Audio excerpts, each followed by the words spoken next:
special after the show conversation. The show Intervention is A&E's most watched and talked about show. It's been called reality TV at its most intense. Jeff Van Vonderen was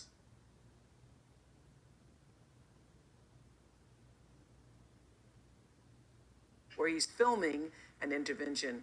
So, how many times have people refused to go?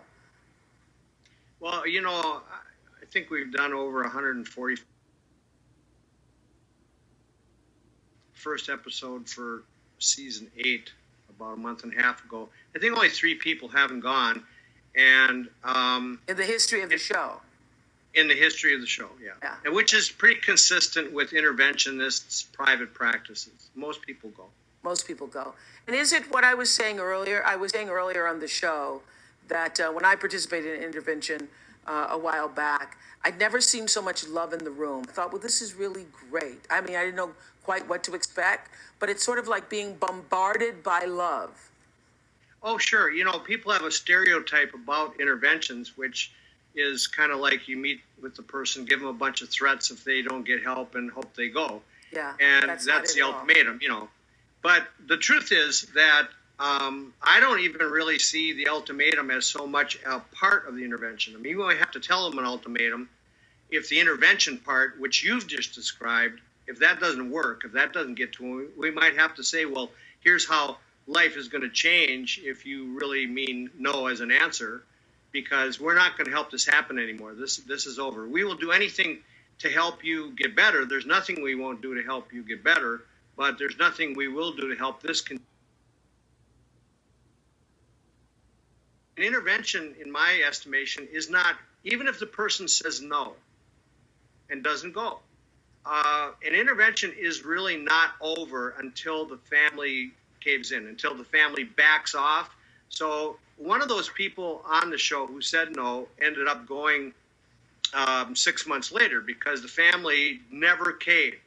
And I talked with them off and on for 6 months. What should we do? Don't cave, don't cave. And they just held to their bottom line, and eventually, it sunk in to the client that their problem really was their problem, not the family's problem, and they ended up. They become enablers.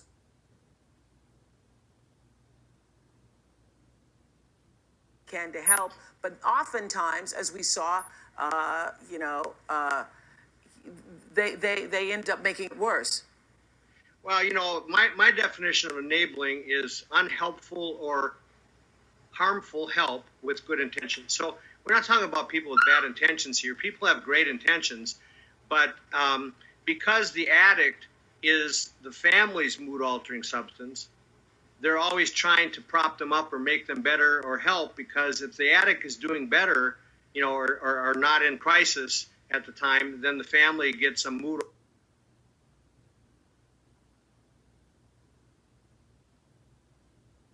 mood-altering substance for the families.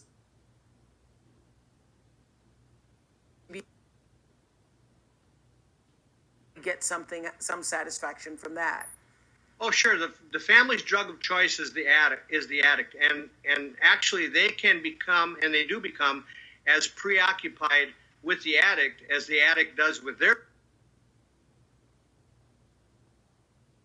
Develop rituals and routines in how to deal with the addict, just like addicts, develop routines around their drug use or their drinking or whatever. What to say, what not to say. What you don't want to say so they don't get angry. How to tiptoe just right, pouring booze down the drain, following them around. And then using for the family is every time they even talk about the addict. Every time they talk about the addict, it's a mood-altering experience. Either they're up because somebody's got some good news, or the addict's looking good today or making promises, or they're mood-altering down. And families actually binge about the addict. They just like an addict binge uses, like an alcoholic drinks for 4 days in a row on Jack Daniels, and then at the end they crash. Families talk about it, talk, analyze, figure it out, and then finally they go, I can't do this anymore. I'm exhausted. I'm not doing this anymore. So they just had a binge, Oh, but then, that's a so week later, fascinating. That's so fascinating. yeah, and then a week later, the addict starts another fire, and then they start talking about it, and so their cycle goes around with the addict in the middle, just like the addict cycle goes around with their drug of choice in the middle. I'm sure most families don't recognize that until someone like yourself points it out, though. No, they don't. They, I don't. I'm not so sure they don't recognize it. I think they Well, they don't don't have a recognize it. language. They don't recognize it because I just had an aha moment here, and I know a lot of other people did when you said, Yeah, it's a mood altering substance, but they don't have a language to describe what they're experiencing. right, And when you put a language on it and describe it just like what I did, that's why you have an aha moment, because you go, oh, that's what that's called. That's what I've been doing. right. Otherwise, they're just going around the circle, just like the addict goes around the circle. Yeah, I love ahas because aha means you already knew it, and then that just makes you Yeah. remember what you already knew. So Jason was telling us that in the middle of his addiction, he didn't care about his family's pain. Can you talk about that? Well, see, the problem with drugs and alcohol isn't that they don't work; it's that they work.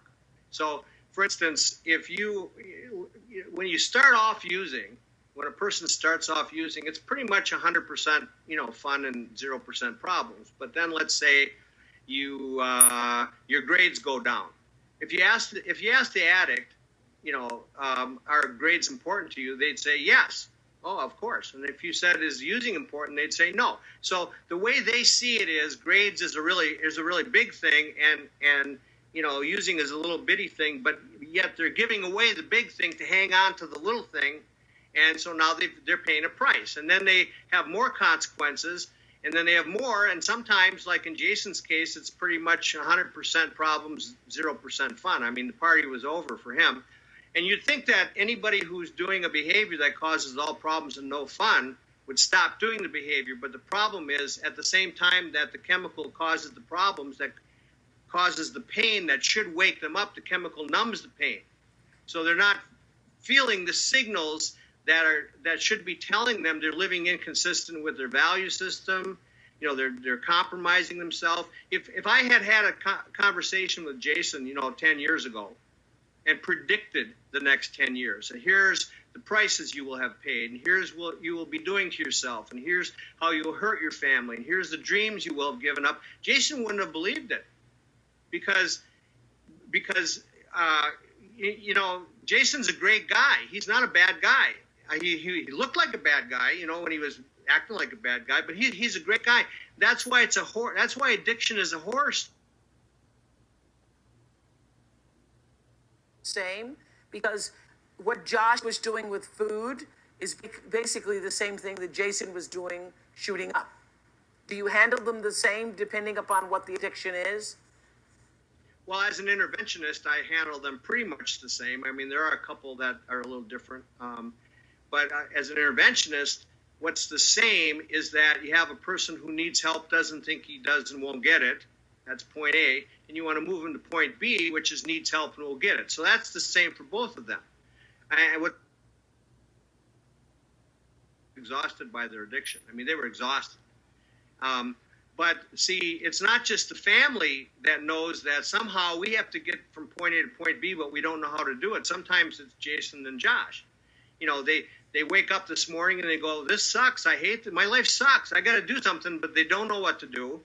So they live today like yesterday, and then they wake up tomorrow and they go, I hate this. I got to do something, but they don't know what to do. And so they live tomorrow like today, and they live the next day like tomorrow, over and over and over again. And then we show up and we actually know what to do. Is food harder? Is food harder than heroin? Because I would just think on the surface that food addiction would be harder than heroin because you got to eat food. You don't have to take heroin. I think I don't know if it's harder, but what's different about it is the definition of abstinence for Jason and Josh. See, Yeah. Abstinence for Jason means abstinence. Okay, abstinence for Josh means eating appropriately. And so, But you have when Jason goes from here to his hotel room, he's not going to be presented with his drug of choice unless he looks for it. But when Josh goes from here to his hotel room, his drug of choice is going to be everywhere. So, Right. in that sense, it is a little harder. Right. I have to eat I have to partake of my drug of choice every day. So I have to control. I don't eat sugar or white flour. So it does make it a little bit different. I mean, there's alcohol, I mean, for sale in Yeah. every store. So I mean, in that regard, I mean, it's difficult for alcoholics too. But I do have to eat 4 times a day. I mean, I eat 3 meals and then a snack. Difficult. So It would be somebody who is a workaholic and they're, which is a socially acceptable, with quotes, socially acceptable addiction in our society, but now they're losing their health over it and they're losing their relationships with their families over it. Abstinence for a workaholic is working appropriately. It's not working. For Jason, abstinence is abstinence. And so you say that relapses happen, and is that okay? Well, I wouldn't use the word okay. I would just say it's a real thing. Addiction is a disease, and with diseases, people have relapses. But the thing is that a person like who's gone through treatment, now they have the tools, they have healing in their life for the issues that they have, they have to deal with. And then they're all ashamed and beating themselves up, and people are looking down on them and everything else. They're as sober today as they were the day before the relapse. They still have all the tools, and they need to get back on the program. Society looks at it as a really bad thing. But if somebody had breast cancer and we sent them to the Mayo Clinic, surgery, it's all okay. If they relapsed, if it came back 5 years later, people would not say, well, you already had your shot at the Mayo Clinic, we're not sending you back. They just send them back. I think, I think that is. With it. Well, I think that is. I think because fundamentally, as many shows as we understand that addiction is a disease. I think, Josh, you just stop eating. Stop shooting up.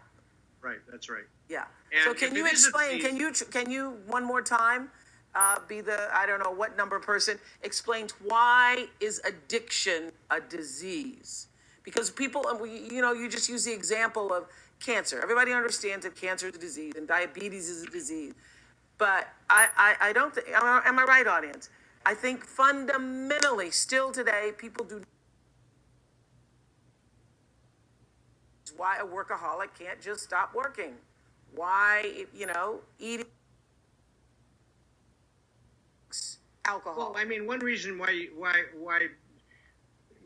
people don't think it's a disease is because you can't, take a blood test and there's a germ right. or addiction. Right. It's a disease because if you look at it like a balance scale, like a teeter-totter, okay?